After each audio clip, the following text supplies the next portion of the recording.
Have you ever had that incredibly frustrating, but, well, totally human desire to just erase a painful moment? Welcome to this explainer. Today we're unpacking some truly fascinating, kind of hidden mechanisms of the human mind. Because look, we've all been there, right? You're trapped in this inconvenient moment, realizing that forgetting just isn't something you can flip a switch and do. You just want to wipe the slate clean. You want to drag that memory to the trash bin like a file on your computer, but your brain, it flat out refuses. It's such a common struggle. So today, we're going to look at the silent architecture your mind literally builds around the exact things you most want to demolish. So I've got to ask you, why can't we just forget? Seriously.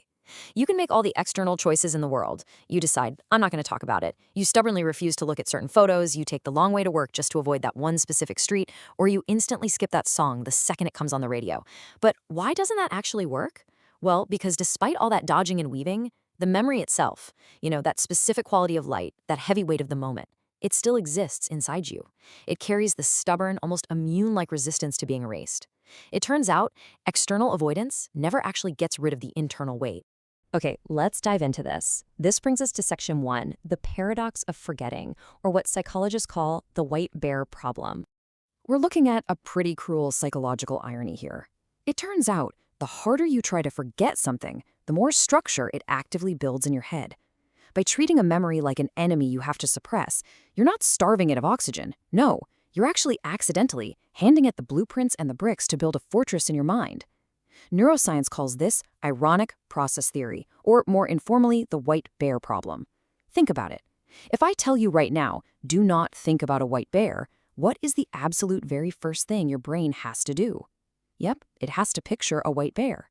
So when you tell yourself not to think about a painful memory, your brain first has to pull up that exact memory just to check if you're successfully not thinking about it. The hard science shows us that trying to suppress a thought creates the exact neural spark it's desperately trying to prevent. Crazy, right?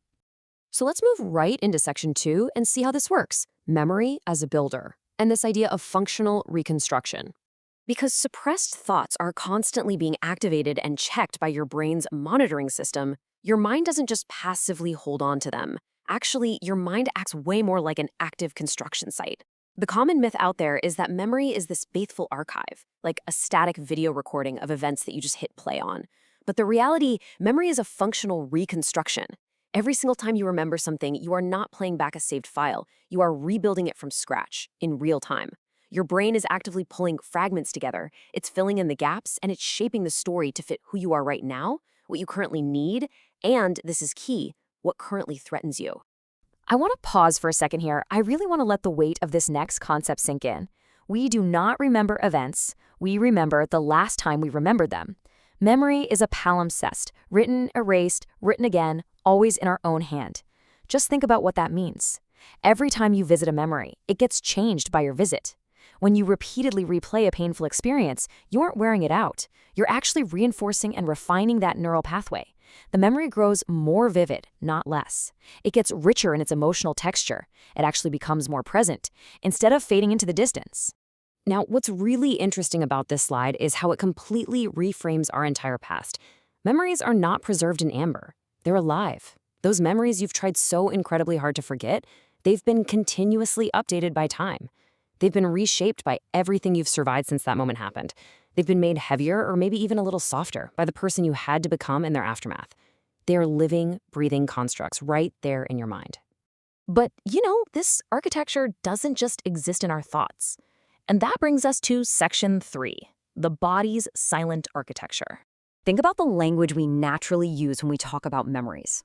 We say things weigh on us, don't we? We say that we carry them. We talk about memories being buried, or surfacing, or pressing. There's a profound reason the physical body is always front and center in these descriptions. It's because difficult or traumatic memory is stored not just as a story in your head, but as deep physical sensation.